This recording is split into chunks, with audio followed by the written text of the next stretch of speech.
welcome to episode 21 of At the Tavern. I'm Tyler. And I'm Patrick. And with us this week, we have Patrick Letter. Say hello, Patrick. Hello. There he is. It's actually Patrick Leader. Leader. Sorry. Leader of man. That's right. So, we have a interesting show for you this week. Yes, absolutely. They're always interesting. What are you talking about? Yeah, interesting television show. This was We're not a podcast. We're not a podcast, even though we market ourselves as one. Anyway. Not anymore. Semantics. I changed all that. Oh, yeah.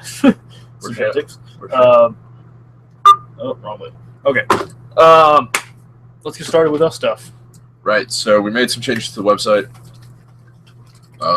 We now have all the projects that we're currently working on available for you to read about. That's about it so far there. Yeah, the most interesting one this week was the release of Scorched Earth. The press release of Scorched Earth. Yeah, there's a page now too. So you got a page and a press release. Quite a lot of interesting lore being thrown around right now. Alternate timeline. It's an alternate timeline starting right after World War II. Yes. And it's going to be modern day weaponry and vehicles. And the timeline will start right after World War II and bring us all the way to 5 to 10 years in the future. Maybe 15. We don't know.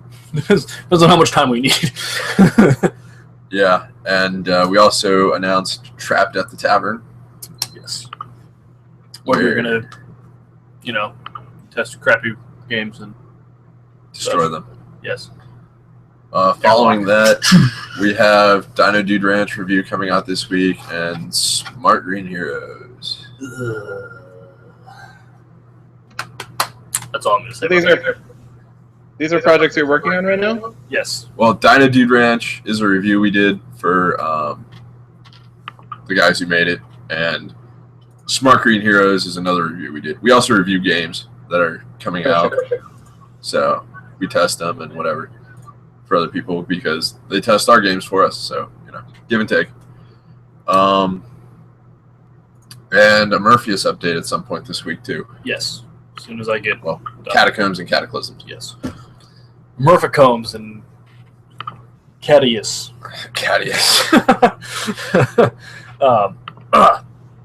Anything else? I think you guys can start getting ready to see Scorched Earth updates soon. Pretty soon. But other than that, I think that's about it. That's about it for us. So let's move on to the more fun part of it. Don't forget, guys.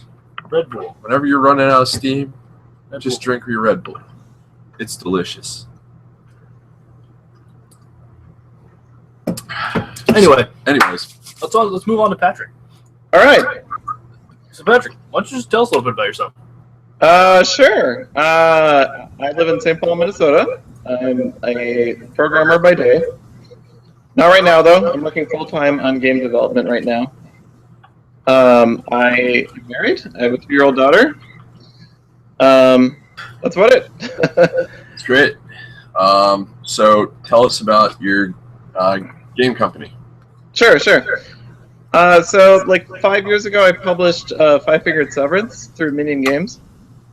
And I got a little taste for publishing then and really enjoyed it, so I decided to keep going. For our wedding, my wife and I released a card game called Trick or Treat. Our wedding was around Halloween, so we decided to make a Halloween-themed card game. And a lot of people at the wedding really liked it, and they said, what do you stop working on other things, publish that. So we published that and put that out. It's great. I like the game a lot. It's a tough sell selling a seasonal game all the time. It's pretty rough that way. So and Matt Holt and I have actually been talking about releasing a new version with different theming, so make it a little bit easier to sell. But that's not a priority right now. So about 2 years ago, I had a kid, and I wasn't really doing a lot of game development right after she came out.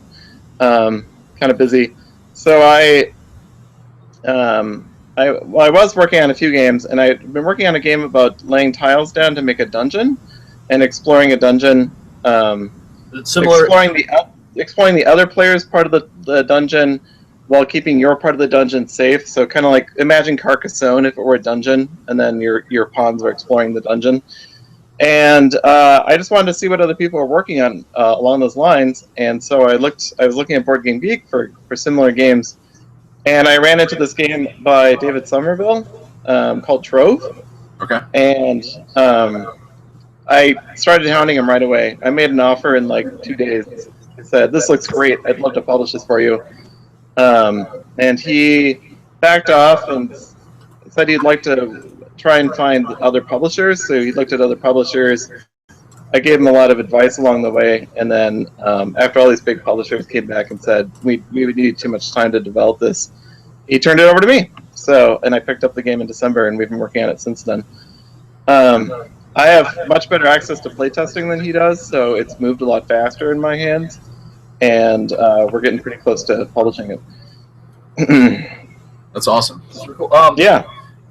If you Yeah. But if you ever played Betrayal at House on the Hill, Yeah, I played that quite a bit. are you looking at that as part of your inspiration for the dungeon laying game as well?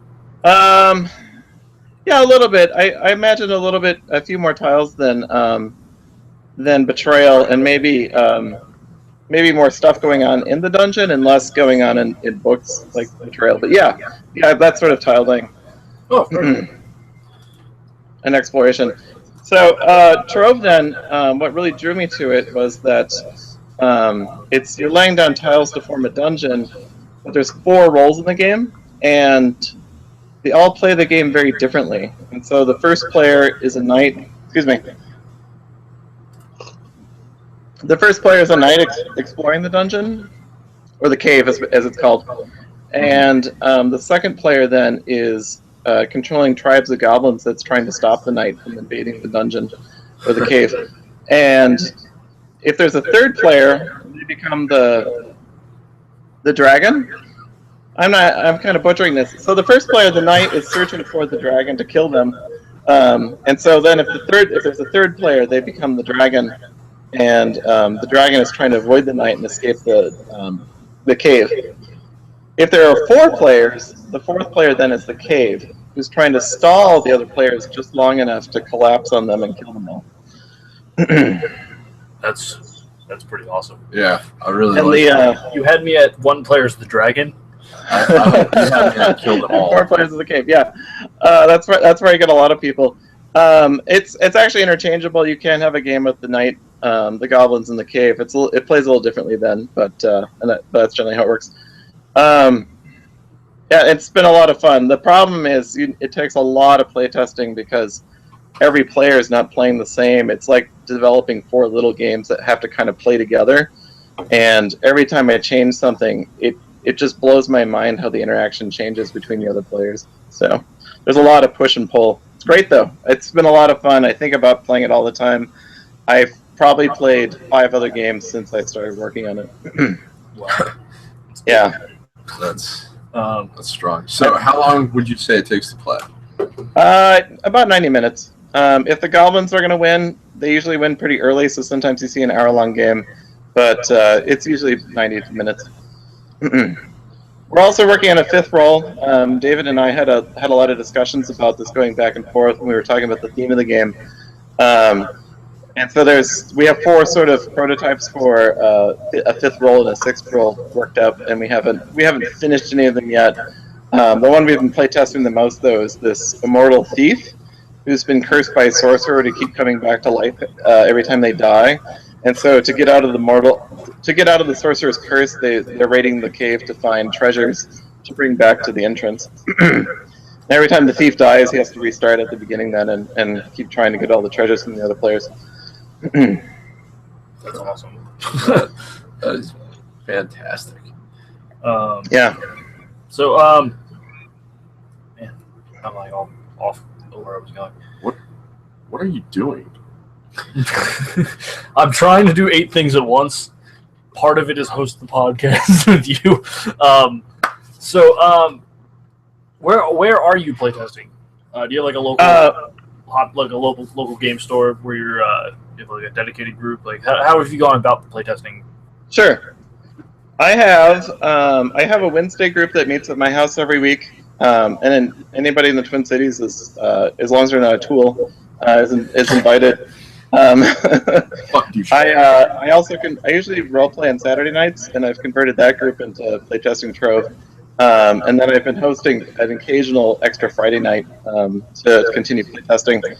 The Source Comics and Games, just up the street from me on Snelling Avenue, it's been great. I've been going down there and testing, meeting people and testing with them. I haven't been brave enough to go to I live probably 3 miles from the Fantasy Flight Event Center. I haven't been brave enough to go there with it yet, but someday. And that's also what drew me to the game was when I started talking to David, he had made a work in progress post on Board Game Geek. And I've done that sort of thing, and I've put out print and play sets for people to play, and maybe I'll get 1 or 2 testers. And he had 10, 20 groups that had made their own sets of Trove and were playing it at home by themselves, which I just never have heard of that much buy-in before. So, and if you look at I sent you the link for the Board Game Geek thread. If you look at it, it's pages and pages and pages of discussion from people who are not being rewarded at all, talking about the game and enjoying it. So, it's been pretty cool. Yeah, I'm about to. The print and play materials are out for people to produce a new set, and I've been I said, I'm not going to change anything else for a month. I'm just going to let it settle down and let the playtesters catch back up with me. The rules are in layout. Once the rules come out in the next day or so, I expect people will be making sets again. So, and they look pretty good if you want to take a look at them. Yeah, we definitely will. Would you mind if we did it and threw a review out? Yeah, absolutely. Yeah, and if you guys want me to print a copy, that's fine too. So. That'd be cool. I have a guy named Kyle Farron doing the art. It was David works in marketing, and so he has a real good eye for graphics. And he went out and picked 3 artists that he wanted me to talk to. And Kyle had the availability. He's been awesome to work with. So I wish I could show some of the art to you. Let's see if I can. How about I send some over? Yeah, that'd be great. Do that. Okay.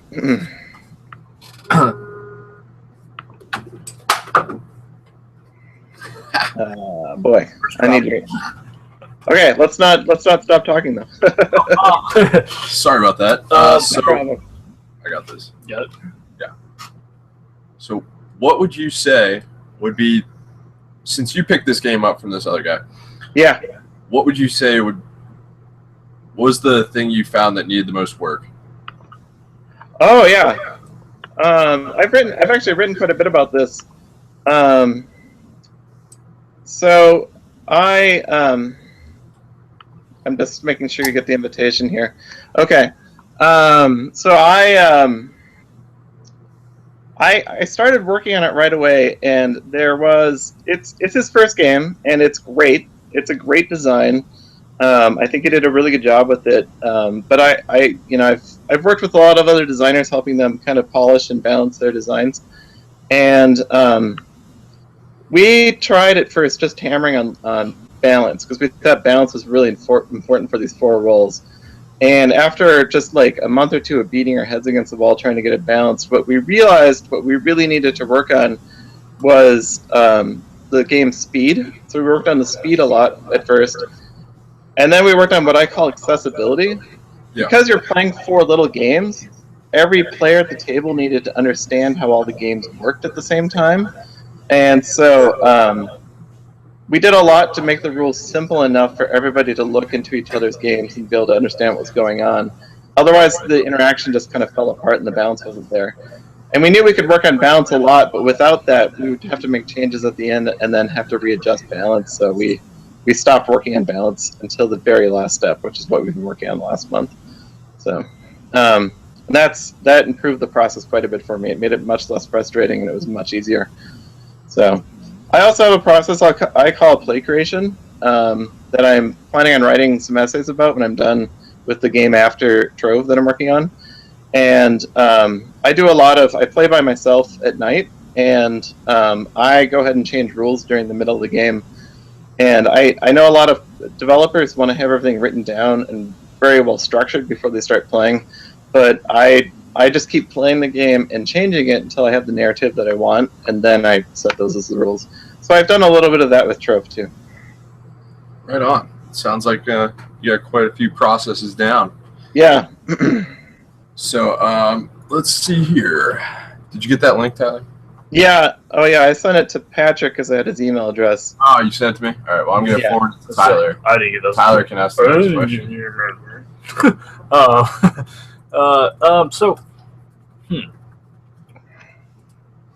So you say you're receiving a very positive response so far, correct?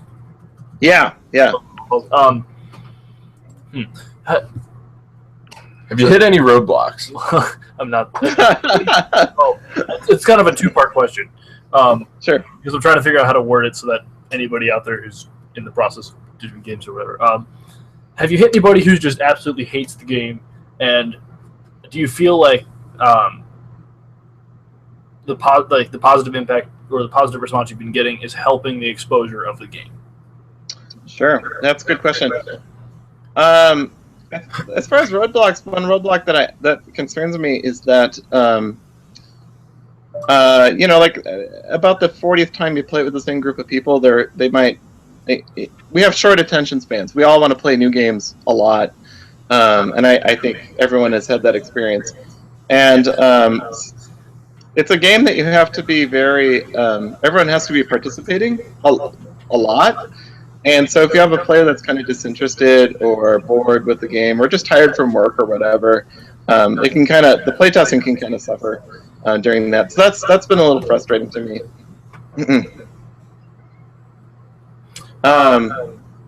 And as far as the positive feedback, it's been fantastic. I recommend everyone do that. No, just kidding. We had a group. There's another team like you guys that are reviewing and talking and promoting, and all they did was put one image from the game up on Instagram, and we ended up with 150 likes. Their account got deleted because it got hacked into, and I was just like, that just blows my mind that it was just this image and people were so excited about it, and they were talking about playing the cave, and they were talking about having a print and play set available. So that's pretty awesome, actually. Yeah. So are you getting the graphics okay? I already sent it to you. He controls the camera and the feed. Sure. I just sit here and talk. You sent it to my email. And promote Red Bull. Yeah. Of course. Always Red Bull. It's all we drink here, unless it's St. Patrick's Day. Do you know? Yeah, go ahead. Finish your thought. Yeah. I just had another question. Oh, there's a reviewer on BGG by the name of Hive God. Are you guys familiar with him? No. Really, I haven't. He wrote this blog post, and it wasn't even a review. He wrote a blog post about playing High Frontier and Android in the same night, which blows my mind because High Frontier is the worst brain burner I've ever played, and Android is like a 3 or 4 hour game. But he drank a rock. He's in his 50s, and he was talking about how he's falling behind because of that against his opponents.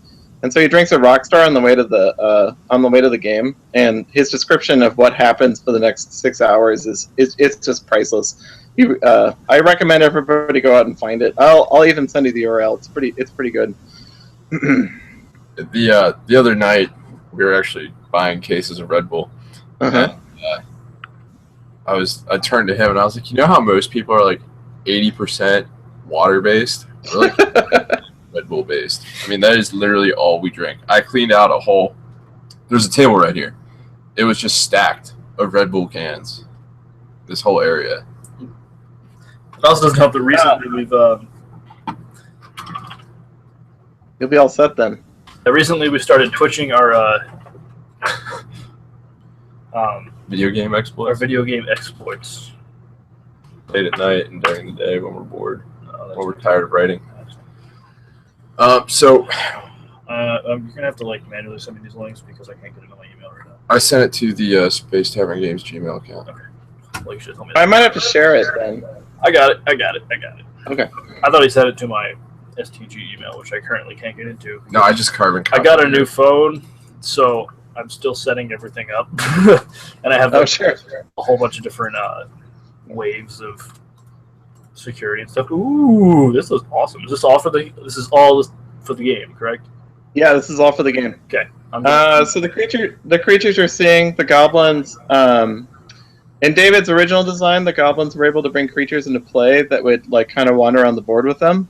And now I've just simplified it so that the creatures join the goblins wander around in 3 tribes, and so the monsters will join the tribe and give the tribe some new special power. These are freaking cool, man. Here's some goblins you were talking about. Yeah. Let me switch to your view. Yeah. And then so as you go down, you're seeing some of the art for the night side quests. I like this one. That's the concept art for one of the goblin tribes. I like the guy in the eye. That's my favorite piece by far. I like the goblin on the crossbones because it looks like a Jolly Roger almost. Yeah. The idea was that we were going to do. At first, we were talking about miniatures, but we've decided not to because of the expense. But the idea was that we were going to make the goblin tribes are themed around eyes, hands, or claws, and bones. And so we were going to make the goblin sitting on the thing that he was, missing the thing that he was. So you see the guy sitting on top of the eye doesn't have he's missing one of his eyes. Right. And so that's kind of the idea. Yeah, there's a couple screenshots below the game in action, and I've been really pumped. Everybody, for those of you who can't play test, this is the game in action.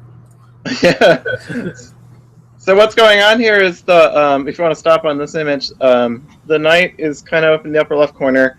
I did a fine job squaring up the titles in this photo, or the tiles in this photo. I think when we have heavier tiles, it'll be they won't slide around as much. Wherever you see gray, that's where the cave has been explored, and the knight can move through those areas freely. And then as tiles go down, they're placed around the edge of the board dark, and so that's why they're face down. And then goblins can spawn on any tile that matches their symbol. While all that's going on, the dragon is over on the far right. You can see the kind of the red pawn over there. There's 2 dragon pawns. There's one where the dragon's kind of resting, and there's one where the dragon's kind of triumphant and awake. And at the beginning of the game, the dragon is slowly waking up from being asleep for 20 years, and so has to eat goblins, steal treasure, and explore the cave to wake up. And then they get replaced with the other pawn and try and escape. During the game, the cave then controls all the tile placement, and so whenever there's a tile that's lit that's touching the edge of the board that has an opening that doesn't have a dark tile outside of it, the cave will then decide what tile to put there. Very cool. Yeah, I really love this artwork actually. Yeah, it's pretty good. I really have been enjoying working with Kyle. He's been a great sport. There's been there's times where we're like, well, we can't use that now, or that's sick. This is one of my favorite pieces too. It's the side quest for Stalwart, where the knight has to attack goblins in the dark. And we decided to go with the female knight because when Kyle started, when David started working on the game, he was telling a story to his daughter, and so that kind of grew up into being the basis of the game. That's awesome. I'm really excited about this. So I'm gonna stop sharing that now. Do you have any background fluff or storyline to the game? Yeah, I think we wrote some pretty good paragraph. David left me with some pretty good stuff out on the website. I haven't really been thinking about it too much. I've been trying to keep it as general as possible to allow the player to put their own story over the top of it. We have talked a lot about theme, kind of from an artistic standpoint, like what each role represents, like the knight representing honesty and order and beauty, and the dragon being chaos and trying to take control of things like that. So, which I think was important for our discussion with the artist when we started working with him. Oh yeah, absolutely. So, what is your personal history in board games and tabletop gaming? Oh, sure. So I started, when I was 9. My brother played D&D, and I stole his set and started playing pretty young. I explored a lot of role-playing games during high school.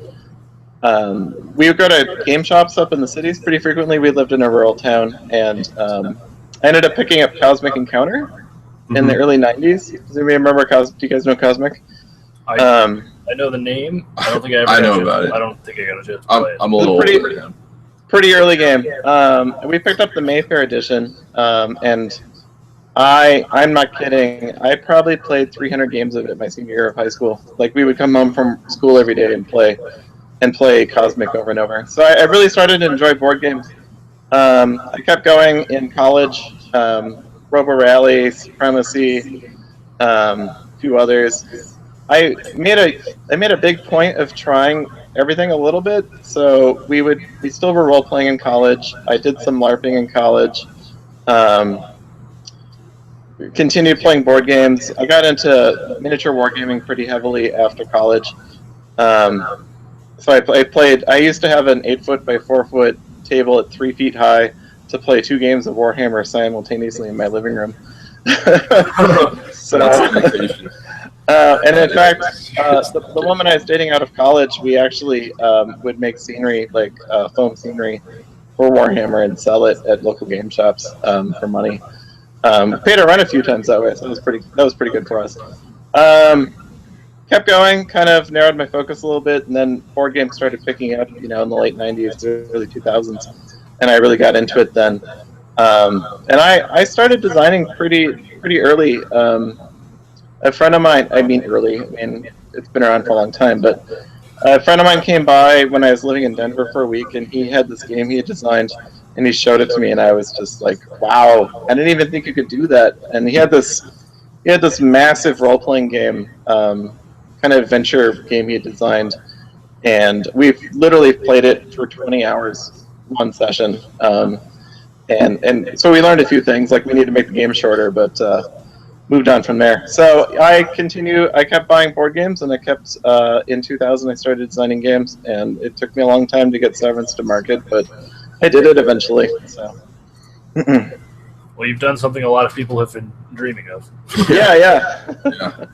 And actually, I think publication's the route to go. So if anybody's watching and they want to pitch a game to me, I'm totally fine with looking at other people's designs. So. Also, those people watching, if they want to be involved in the conversation, you can use the hashtag Space Tavern Games.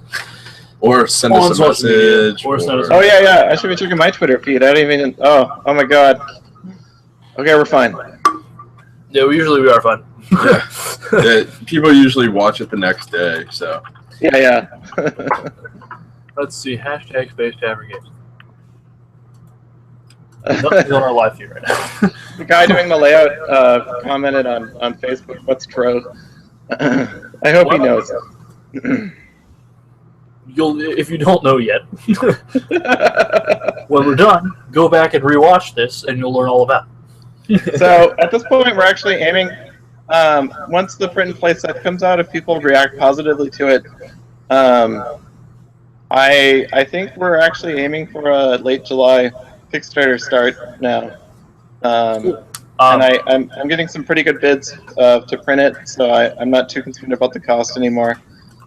So we should be able to pull that off. And the advantage of going in late July, it's kind of a bad time to start, but I think it's going to be good for us because I'll be going with Matt to Gen Con, and then I'll be able to do demos at Gen Con to try and generate a little bit more interest. So, are you confident that you can reach your Kickstarter goal? / what is your Kickstarter goal?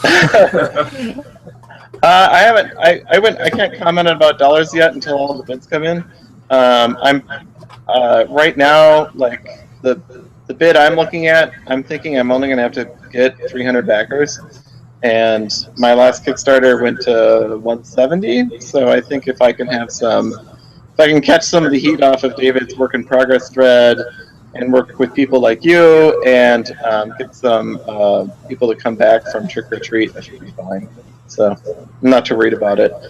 And then I've been trying to generate discussion on Board Game Geek about what people want to see for stretch goals. Like, do they want to see more roles and add more players to the game, or do they want to change materials? What sorts of things people want to see? So. So if anybody out there has any input, I'm all ears. Awesome. What else do we have? So what would be a normal day in the life for you as a developer and It's like designer? one of our big questions. Oh, sure. I'm still trying to work that out myself. I haven't, I haven't been doing any contracting I can get my hands on just to keep cash flow going in our household. So like because I do programs, so I've been catching little contracts here and there. So that obviously takes priority. If I got to work, I got to work. But I get up. I work. I try if my mother-in-law isn't here, I try and take my daughter in the morning, so my wife gets rest or whatever. And then I usually just go out and get coffee and start working for a few hours. I do my own layout for prototyping. Unless it's getting too complicated, then I turn it over to my brother-in-law who does my layout. And I am a huge fan of. I'm actually terrible about this. I do a lot of when I'm prototyping. I do a lot of. I make changes quickly, very quickly. It's very frustrating for my playtesters. Sometimes during the middle of the game, I'll blurt out, "No, it's not supposed to work that way. This card's going to work like this." And it's a terrible like. I don't know if you know your Myers-Briggs, but I know a lot of game designers I feel like are INTPs or INTJs, and so they want to have everything documented and written down, and I'm just like, nope, we're just going to work on it as we go. So it's been pretty frustrating for them. I do all my rule writing in Google Docs. I just showed you the art that was all in Google. Also, I do layout with Illustrator, or if I'm in a hurry, I just do mail merges with tables in Word to make cards very quickly. So I do I write all the cards out in Excel, and then I merge it into Word docs. And now lately, I try and spend 2 or 3 hours a day just working on the promotion and talking to people like yourselves to get things going. So Our wonderful shiny faces. yeah, and let me plug Trick or Treat right now, because any funds we can get from Trick or Treat will be really helpful. All right. Well, if you're gonna plug it, tell us about it. Oh, sure, yeah. So Trick or Treat, it's a game. Everybody's playing a child who is out trick or treating. I do have I either have a major. When I design games, I either think about mission or I think about nostalgia. So this is definitely in my nostalgia category. And so everybody goes out trick or treating. They go to houses on there's no board. There's just a series of cards that access houses in their neighborhood. And the player puts their character out there and gets candy from each house as they go from house to house. And then when you've collected enough candy, you can return home and turn in the candy for. You turn in sets of the candy for points, and then you collect. There's little set cards you collect for points, and whoever has the most when the set runs out wins. Wow! So it's a little mix of like Rummy style games, like Ticket to Ride, where you're trying to build up sets that you want. And there's also a worker placement element, because you can't share a house with another player until they get moved off of it. Is there a combat aspect? There is a little bit of a combat aspect. The players are able to play. There's a bully that runs around the neighborhood who also blocks up a space, and if you move the bully onto another player, they have to give you candy, and they get knocked off the table until next turn. So yeah. We get really competitive. So Do we? even at 23 and 27, trick or treating is still a competition. Serious business. Yeah. Sadly, my neighborhood doesn't really get that many trick or treaters, so we kind of miss out on that. So, but now I have a daughter, and we took her around the block this year, and that was like a lot of fun. So. It was a chore for me. She probably just wanted to eat all the candy as she went through. She did. She didn't understand. She was like, "No, I want to sit here and eat my candy. I don't care about this house until this is gone." I was like, come on. I've never really seen her scared, and there's a house on our street where just preteens live, and one of them came out as like a clown zombie. Is that it? Yeah. And she just screamed and just about jumped out of her mother's arms. I've never seen her so scared of anything. We had to share it with a normal person, and so Clowns are I felt bad. Biggest fear. I hate Oh clowns. yeah. I don't mind clowns that much. It's spiders, really, would be the thing. See, when I see a clown, I just want to drive my knife into their neck. Zombie clowns. So after that, she kept wanting to go out and trick or treat every night. Like she would grab up any bag in the house and walk to the door saying trick or treat, trick or treat. So Oh, that's awesome. Oh, yeah, it was a lot of fun. Okay, so, do you have any advice for any of the up-and-coming designers that are out there? Yeah, I do. Don't compete with me. No, Brutal I'm honesty. kidding. I think, like I said when I was talking about play creation, I think a lot of people get really bent out of shape about getting the rules right, or having some new mechanic, or having something like some sort of hook. And I think it's important just to get something down on paper and start playing. It's particularly by yourself if you can, if your game doesn't have any hidden information or whatever. I think it's really important just to make a habit of putting out a prototype, playing it, putting out a prototype, playing it, and just getting better that way. I have plenty of prototypes. I'm never going to see the light of day, and so don't think your first idea is going to be the one that's going to make you $1 million. You're not going to make $1 million in this industry. Likely, you're probably not going to make $1 million. Unless your name's Jackson. Yeah. I've heard Klaus Teuber say in an interview he's not doing too bad either. So yeah, I think that's my best advice, and just don't get bent out of shape about. I know some designers who get really wrapped up in making sure that everything's written down, every rule works, and I think you just can't know things until you're playing it and you see the human interaction with it. Yeah. Also, the thing I would say is learn how to take constructive criticism. Absolutely. Especially you, Smart Green Heroes, because there's going to be a lot of criticism coming your way soon. Yeah. I almost feel guilty for how much criticism is on that. Anyway, it's the truth. Stay tuned for that review. I'm on the edge of my seat. What? He's on the edge of his seat. I mean, I'll send you the draft if you want to read it right now. Actually, I'll do that. Hold on. He shared us the art. We'll give him the early access. Just don't quote us on anything. Just all right, I won't do that. I think though, like playtesting is criticism is important. I will say though that I've always been cautious about what playtest advice I take very seriously, because you're always going to hear the opposite from the right tester, and maybe mood's going to change that a lot. Where I find I have to be very careful is there's a few times where I've been playtesting and getting criticism, and I realize that the other person is trying to design their game instead of my game, and that's. Keep going. Sorry, I didn't mean to cut you off there. Sure. I was just gonna say, like, full disclosure, we are not designing anything remotely like this. But you were saying he was trying to design your game. Yeah, those people. I hate people like that. I had a playwriting teacher in college, in undergrad, because I'm going to grad school now, so I guess I'm still in college. He always told me that when you take feedback and you listen to what people are saying, is to don't immediately rush into and be like, oh, I got to change this because I said this or they said this.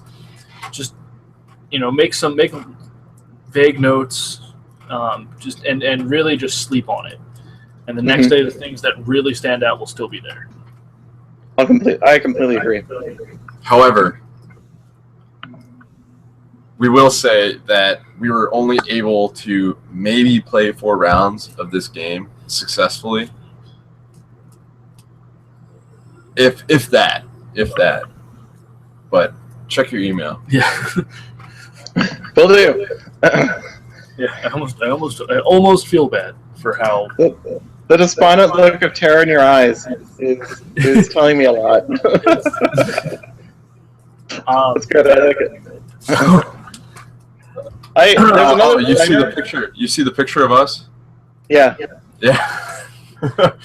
That's a true reaction. And while you read that over, I'll show people what we've been working on. Sure.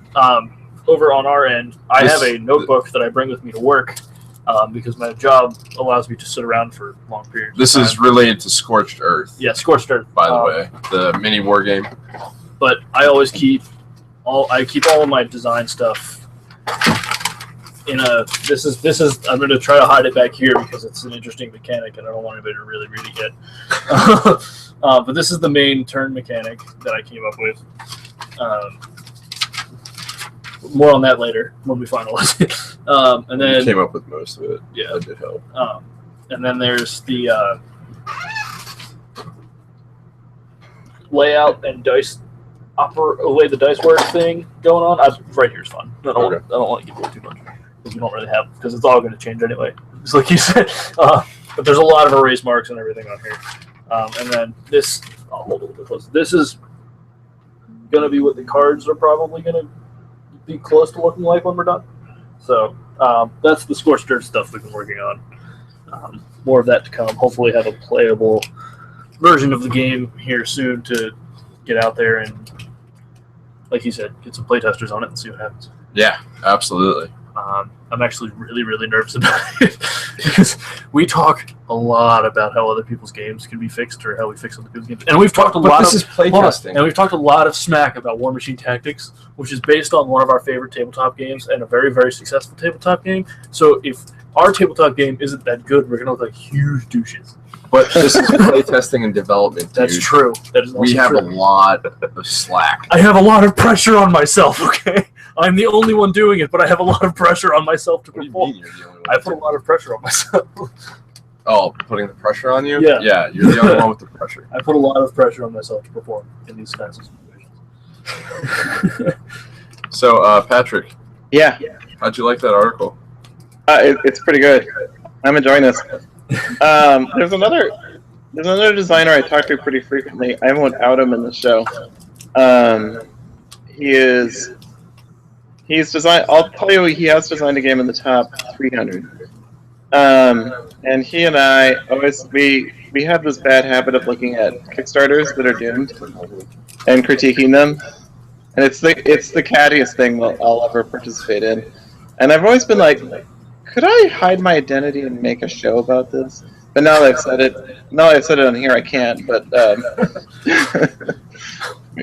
my completely unsolicited advice show. That's just pretty much what this show is. That's just our completely unsolicited advice. Where we just go on and on and on. I'm pretty sure there's about 3 or 4 episodes straight where we talk about how much we hated War Machine Tactics. Yeah.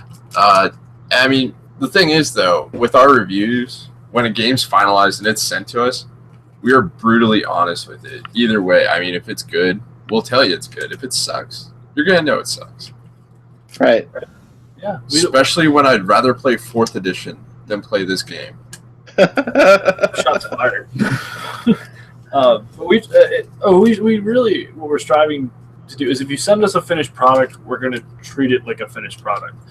Like we're going to treat it on as if this were to go to the shelves tomorrow, and if I was going to put it in my store, and if it was going to be available tomorrow to the mass public, that's how we're going to treat it. Whereas you send us something that's in early development, we'll gladly be like, this isn't working, this isn't working, this isn't working. These are some suggestions on things you can change. But when you give us a finalized thing, we're pretty much going to treat it as if you're never changing it and it's done. Yeah. So maybe that's a little bit harsh on our end, but I feel like somebody's got to get a backhand at some point.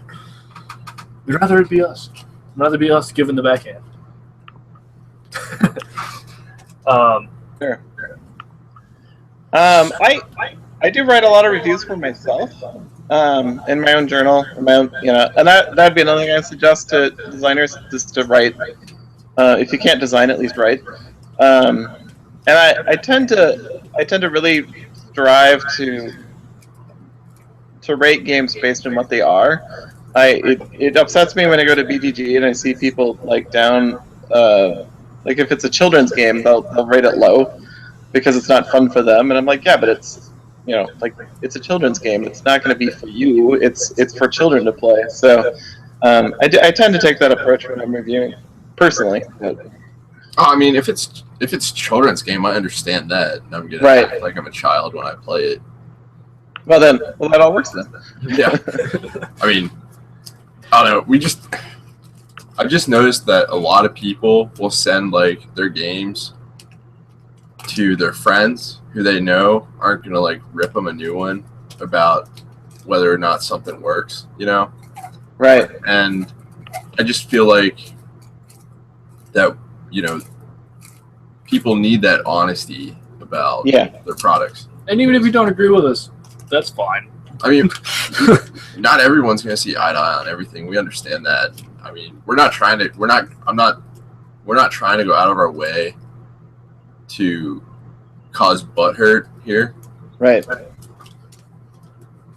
And it's a really expensive industry to make mistakes in. So I appreciate it when I see the honesty. So it's I don't know. It's a tough. I guess the long and the short of it would be is that we're brutally honest so that your games can be good.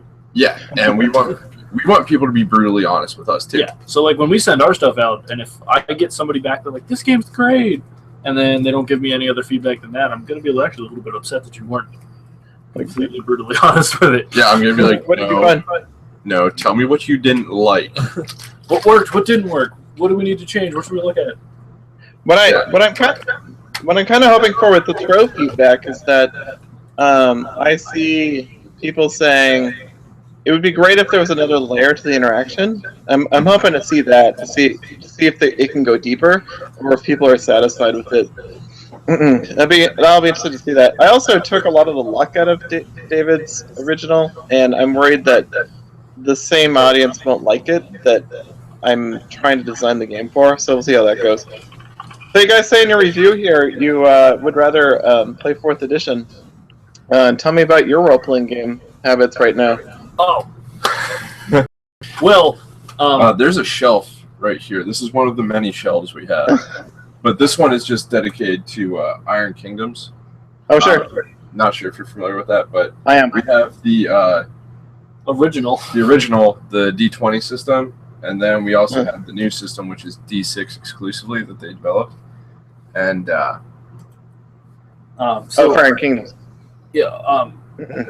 We started an Iron Kingdoms campaign. We've been actually, it's more my fault. I'm running it, so it's been my fault. We've been too busy. We've been really, really busy with life things. Well, also turning this into a real company. Yeah, and we're like really pushing for this to be so like. Once things settle down again, we'll be able to get back into it. But right now, it's really stagnant, and I feel really bad about it because people keep asking me, "When are we playing again? When are we playing again?" And I'm like, "I'm sorry, no." But when it comes back around, be sure to watch. It'll be on. Sure. I think we said Sundays. Yeah, Sunday. Early afternoon. Usually. Yeah. That's cool. But my RPG endeavor started in high school when four guys, Don, Corey, Everett, and the fourth one, whose name I can't remember. That other guy. God, I have a feeling like he's going to be the one that watches the podcast and I forget who he is. He's the one that stumbles across this. My name I just checked and 2 people are watching right now. Yeah. What happened was they were playing. Hello, 2 viewers. But they were playing 3.5, sitting next to me in study hall, and I would read my book every day. Because that's what I would read because I did a lot of that in high school. Did during class too. Anyway, they were playing, and I just started watching every night every day instead of reading. I would watch them play, and eventually they were like, "Do you want to play?" And I was like, "Yeah." So I essentially created a Spartan elf who carried a tower shield that was notched for a lance, and I ran into a room with 100 goblins, killed 47 by myself. That's nice. In one turn. That's my favorite one story. Turn. Actually, that's my favorite. You're going to like the scale of Trove if you like killing 47 goblins. Yeah, I love slaughtering things. That's when I really got addicted to it, because I've always played and been interested in RPGs before, because I had played World of Warcraft and like RuneScape back in the day, and like you always play pretend with your friends out in the cul-de-sac or across the street or in somebody's yard, whatever. In the woods, whatever. So I've always been interested in that, and I've always loved the storytelling of these types of games. So I was really into it, and I really liked it. So that's where I really started out. And I've been exploring and experimenting. I played Exalted once. That was fun. I lit like 100 miles of forest on fire. That's 100-mile diameter. I played Exalted. I have all the books. I got them on eBay, and I played it like 3 times, and I was like, I cannot get this game to work right. The scale is so weird, because the characters are so nuanced and detailed, and then you have to make enemies that are the same level of detail, and I was like, this is taking too long to prepare. My suggestion for Exalted is, when you start, like, if you start at a low level, the game's going to be kind of meh. So if you start at like a higher level, you're essentially a god. So the game becomes so much more fun. You can light 100 miles in diameter of a forest on fire. Right. Yeah. That works. Awesome. Sure. Some people have actually used Exalted to play like a Dragon Ball Z themed game. Sure. I can see that. Yeah. What is your story? All right. So middle school, my friends and I, we were cutting class. We asked if we could go to the library to get some books for a project, and I was like, I've always wanted to read. I read The Hobbit before, and I had it at home, but I didn't have the Fellowship, so I was checking that out. And like the day before, I guess my district had passed a get rid of the Dungeons and Dragons books in the library, so I was on my way out, and the librarian stopped me because she saw what I was getting, and she was like, "Here, take these." And I got advanced. It's dangerous to go alone. Please take these. I got Advanced Dungeons and Dragons core rulebook, Player's Handbook, and the Bestiary, or whatever the hell they call it now. Bestiary. Yeah. And she was like, "Take these." So I threw them in my backpack, and me and my friends, we were walking home. I was like, librarian gave me these 3 books. I've never even heard of this. I don't even know what it is. So we get back to my buddy's house, who lived closest to the school in terms of walking distance. And we cracked them open, and we were like, oh, it's a game. So we all created our characters. I was some warrior rabbi or something. The idea of a warrior rabbi. And I made him like dumb as a bag of fucking bricks. Like, he was stupid. And all my other friends were like wizards and shit, and they were like calling down goat lightning and whatever. And we just went from there. I mean, I'm like a sarcastic asshole. I've always been a sarcastic asshole. And so it was just a really fun, creative way for me to just be a sarcastic prick to other people. Continue being, yeah. and people that don't exist. Like, I would walk into a wall and I would destroy the wall because I didn't understand what it was, and I thought it was trying to fight me. And various inanimate objects were destroyed. I think I destroyed more inanimate objects than people. Too bad. But they're like, oh, have him run into the door. It's blocking our way. So I would destroy it and, continue on. I think, so before I get into another story here, but, and then I've played various other RPGs through high school. And I mean, my senior year, I only showed up to school 3 days total before I graduated. And one of those was because I had to serve a half-day in-school suspension for missing a class. It's important lesson. The others. Stay in school, kids. I graduated. Or you wind up like this. Ooh. Thanks, man. It's interesting to me. We talk a little bit about the books getting banned from the library. My parents actually at one point said, "You're spending too much time on this, and your grades are crap, and you're better than this, so you can't game anymore." So I actually kind of went underground with it during high school. I kept my books at a friend's house and just didn't talk about it at home. And I was like, if I went out Friday night, I was always like, oh, I'm going to so-and-so's house to hang out, but it was never to play D&D or anything like that. And so since then, I've always been kind of private about gaming in general. Like and so it's been like a little frustrating to promote games while still being like, oh, I don't want to talk about this, but obviously it's getting better. But so, hey, did you have an experience like that? Well, I didn't tell my other friends that I played D&D. There was like one weekend a month where I would do D&D. Yeah. And they'd be like, dude, we're going to this party. Lots of booze. Are you coming? I mean, we partied like every weekend. Well, actually, senior year, it was like every night of the week. But anyways, they're like, there's going to be this party. You going to come? And I'd be like, nah, guys, I got this other thing I got to do. So you go on it without me. And they're like, what are you doing like one weekend a month where you're not coming out to be the beer pong champion? And I'm like, just stuff you got to take care of. And like one time I was driving to the hobby shop and my buddy calls me. He's like, dude, where are you going? And I was like, what are you talking about? And I hung up and threw my phone down, kept driving. Yeah, for me, I played sports in high school because I loved playing sports because I played them since like middle school. I started playing football, so I was playing football in high school. So I lived in that weird balance of I was a nerd, like full through, but I played sports. Yeah. No, so I was a nerd jock. I was a jerd, if you will. A jerd. So for me, I always had the group of friends that I could talk about that kind of stuff with, and then I had that other group of friends that I never brought it up ever, and I was never ever would even flinch if somebody was like D&D or nerdy things, and I would be like, I wouldn't even flinch. I got that good where I wouldn't even flinch at it.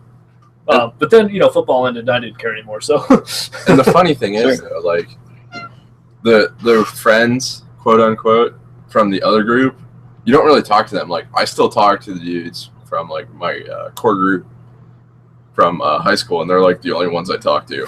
And right. I actually made a promise to myself that I'd never step back foot in that state where I went to high school because I hated it so much. So, anyways, my interesting story. I told my dad I was going to play D&D, and he went, "Wait a minute, we used to beat kids up that used to play that game." It's kind of, I guess I'm kind of my dad's karma because my dad was a huge sports guy and like. Sure. Both of our dads were. I played sports, and you played sports. I'm just saying, like, my dad was always like, fast cars and muscle cars and girls and sports, and I was always interested in sports and Dungeons and Dragons and video games and all these things that he wasn't in high school. So I guess I'm all of the karma that my dad built up from beating up all those kids playing D&D in one person. See, my junior year of high school, my priorities changed. It was, at that point, it was just games and sports. And then junior year, it was like, hey, this is your new friend, alcohol. And damn him. We're going to go have fun. So, I mean, things change. But my original point was how we were all, like, private about it. We had a guest come on a couple weeks ago, Ben. Mm-hmm. He's a teacher in middle school, and this girl came up to him, and because he put up like a D&D poster or something in his classroom, and apparently, was it Ben? Yeah, no, it was a different Ben. Yeah, not Dover, the other one, the teacher. Oh yeah, and okay, sorry, my bad. And he was like, "It's weird now, like all the nerds are like the popular kids, and like all the other like jocks and stuff aren't really that popular. They're just like in their own small clique." And this little girl came up to me and she's like, "Yeah, I go play Dungeons and Dragons every Wednesday night at the local hobby shop." And so one day after school, he said something to her about it, like something nice.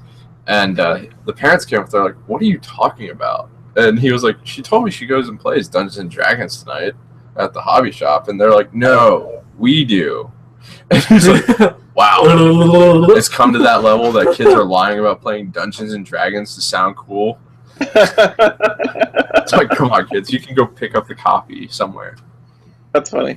I think. No, go I ahead. posted on my Facebook today that this Girl Scout troop is in San Diego. They now have a badge for playing D&D. That is pretty cool. We need to get that. We need to earn that badge. We need Yeah. to join the Girl Scouts undercover. Well, I'm sure you've earned it. So carry on. Oh, man. I'll send my daughter. Yeah, that's more what I was thinking. I think I want to get back and touch on this point a little bit because it's actually a really interesting topic to talk about. Is the change in the dynamic of high school. Yeah. And how I think the social connection era of being connected to your phone or being connected to Facebook is starting to have that effect of people like being that connected, but they're starting to want to be less connected electronically and more face to face. So I think that gaming has actually become that outlet. Yeah. That's just my opinion, honestly. But I mean, it's a good outlet. I mean, good theory you have there, sir. So, Patrick, what would be give me 3 funniest deaths you've had playing RPGs? Oh, I don't play much. I run a lot. 3 funniest deaths. Funniest deaths, whether they happen to you or somebody in the group or Someone I killed. Yeah, in college, we were playing Mage the Ascension, and my friend's vampire character was wandering around on the street, and the other players really failed to drive a 10-ton truck down the road correctly, and ended up running him over. And I don't know how we decided that killed a vampire, but it did. And the quote that sticks with me is that next week he said, "You guys didn't even go back for my body." So just left that poor guy there. That's all right. It's all good. We tend not to die much when I think about it, but we're more about the story, I think. So we try and avoid player killing. I can't really. Boy, you should have hit me. You should have given me a moment to prepare for that one. Have you guys played Eclipse Phase? I don't think so.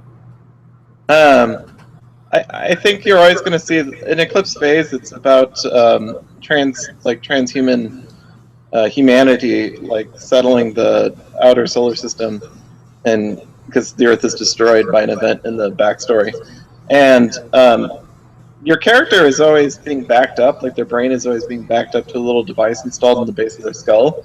So if you die, no problem. You can just get back up and try it all over again. So they just move you into a new body and keep going. So I've seen a lot of entertaining deaths there because the players just, like, well, it doesn't matter. I'll just start over anyway. So we haven't seen any suicide bombing or anything like that yet, but it's gotten close. So. There's 2. That's all I'm going to give you. All right. So I think we're actually towards the end of the podcast here. TV show. So any closing thoughts you want to add? No. Yeah, of course. Me talk? Yes. Look out for the print and play for Trove. It's a really tight timeline for getting feedback in before we go to Kickstarter. Obviously, the game can change after Kickstarter. We're not planning on presenting the final version, but whatever people can tell me. If you're interested in having me help you develop your game, give me a holler. I'm always interested in looking at new stuff to a point, and buy trick or treats because we need the income. All right. So that's going to wrap it for tonight for episode 21. Yeah. And next week is episode 22 because we count. Yeah, sort of. So the one time you told me it was like episode 19 when it was 17. Yeah, well, I lose track, honestly. I can't keep them straight anymore. So yeah, I'm Tyler. And I'm Patrick, and this is Patrick, our guest. Thank you. This has been At the Tavern.